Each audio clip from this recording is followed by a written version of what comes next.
Assalamualaikum warahmatullahi wabarakatuh. Selamat pagi anak-anak, apa kabar? Semoga semuanya baik-baik saja dan sehat selalu ya.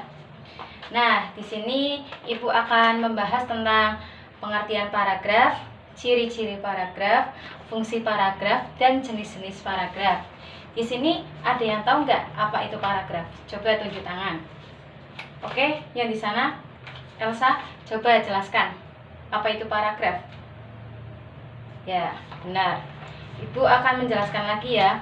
Paragraf adalah kumpulan kalimat yang biasanya mempunyai satu ide pokok dan cara penulisannya sedikit menjorok ke bagian dalam atau menggunakan garis baru. Nama lain dari paragraf adalah alinea. Yang kedua ada ciri-ciri paragraf. Ciri-ciri paragraf itu ada 5. 1. Diawali dengan huruf kapital dan diakhiri dengan tanda titik. Yang kedua, letak kata dalam kalimat pertama berjarak 5 spasi. Itu karangan biasa. Kalau karangan ilmiah biasanya tata letak spasinya 8. Yang nomor 3, di dalam paragraf terdapat ide pokok atau gagasan utama yang terletak pada kalimat pertama. Yang keempat, ada kalimat selanjutnya disebut kalimat penjelas yang berfungsi untuk menerangkan fungsi isi kalimat utama tadi. Yang kelima, ada paragraf yang baik memenuhi syarat-syarat yang ditentukan. Apakah ada yang kurang paham? Nah, itu akan lanjut ke fungsi paragraf. Fungsi paragraf sendiri itu juga ada 5. 1. Paragraf dalam sebuah kalimat dapat menjadi pengantar sebuah ide, isi kalimat, dan kalimat penutup. Yang kedua, ada mencurahkan suatu perasaan dan pemikiran penulis dalam karangan tersebut. Yang ketiga, ada paragraf dapat membantu pembaca untuk memahami segala sesuatu mengenai isi dan topik dalam sebuah tulisan.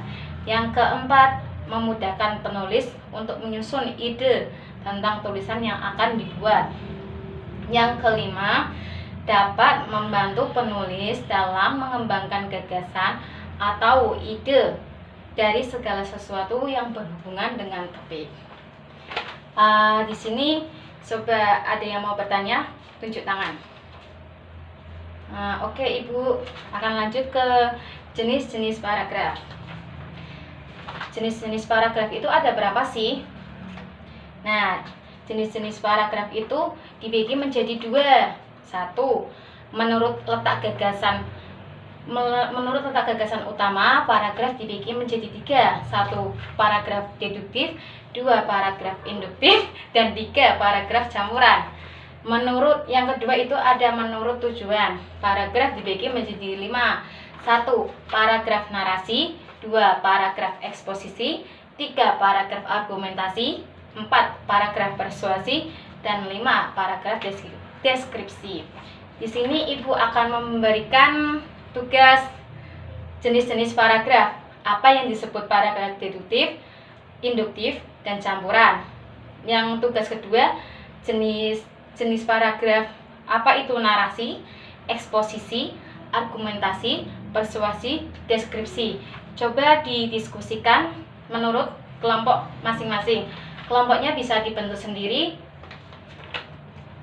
dan tugas dikumpulkan minggu depan. Oke, apakah ada pertanyaan?